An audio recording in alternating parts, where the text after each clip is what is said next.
Hey there. So, I've got something for you to consider today. It's really just one question. I have just one question for you. What are you waiting for? I'm going to ask again. What are you waiting for? This isn't really meant as a challenge, but rather a check-in to see how much energy you are expending waiting for things you can't control or waiting for things that you are withholding. As you consider this question, I want you to check in with the different ways that waiting shows up for you. There's a daily waiting process that perhaps you're unaware of. For instance, how many times have you found yourself waiting so far today? Waiting for the kettle to boil, waiting for your energy to kick in, waiting for inspiration to strike, waiting for the weather to improve. This daily waiting has the potential to influence our moods and wastes more of our current energy than you can imagine by dismissing what is and staying in limbo until what might be. This inability to see and to experience what is in front of us right now in the present moment is the exact opposite of what mindfulness is. Waiting is wrapped up in expectations and holds us hostage of our own lives. It quite literally means stay where one is or delay action until a particular time or until something else happens. It's dependent. I think it'd be pretty fair to say that we all experience frustration when we are being asked, or worse yet, told to wait. Whether it's standing in a line or waiting for the traffic light to change, waiting stands between us and what we're trying to do. I get it. But here's the thing. There are so many opportunities to look at these instances beyond feeling angry or resentful or helpless. We can convert them. It's created space. These are moments that have been carved out for us that we hadn't planned on.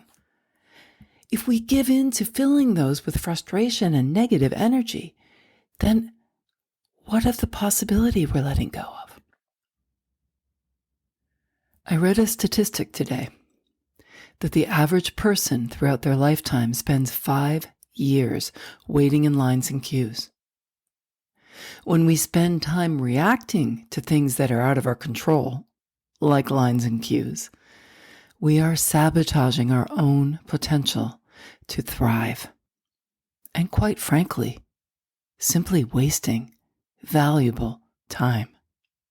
So when you're faced with a situation where you are required to wait, why not have a list of things that you get to do when the inevitable waiting game begins? When your train is delayed or you're in a traffic jam, why not use that as a cue to choose something from that list and enjoy the created space?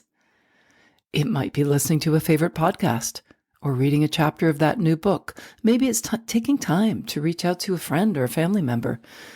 Or maybe you can simply take a deep breath and open your eyes and look for something new that you've never noticed before in your surroundings. Invest in what you can control. Don't spend valuable energy worrying about the things that you can't. And then there's the waiting that we do that is tied up in hope. Maybe it's waiting for an answer or a phone call or a return email or a callback, a test result. There's no point in waiting around hoping someone will call you, or hoping that someone will like you, or approve of you, or hire you. What you can do is you can trust that you have done your best, because only you can control that. My friends, we give our power over to others when we invest so much in the hope that is dependent on what others think or say or do. And that time that we spend waiting, man, think of all the energy that we've spent there. Okay, so now we're going to talk about the waiting that we impose on ourselves, the waiting that gets between us and who we want to be, the self-imposed waiting. Ironically, this is the waiting that is in our control, and it is so insidious. This kind of thinking is so dangerous. Waiting for the other shoe to drop. Waiting until the time is right. Waiting until things change. Waiting until you're ready. How many of us have felt this way? Where in your life are you waiting? What are you waiting for? Why are you withholding? How will you know? There's no time like the present, my friends. So advance, go, carry on, move. There's a distinction that is worth considering between waiting, which is stagnant and tethered to the expectations of what might be, and patience, which is about faith. Faith in ourselves. Faith in moving forward imperfectly by doing the very best we can in each moment. Life is for the living. I can't wait to see what you'll do next. In the words of Barack Obama, change will not come if we wait for some other person or some other time. We are the ones we've been waiting for. We are the change that we seek. I'm Lisa Hopkins. Stay safe and healthy, everyone. And remember to live in the moment.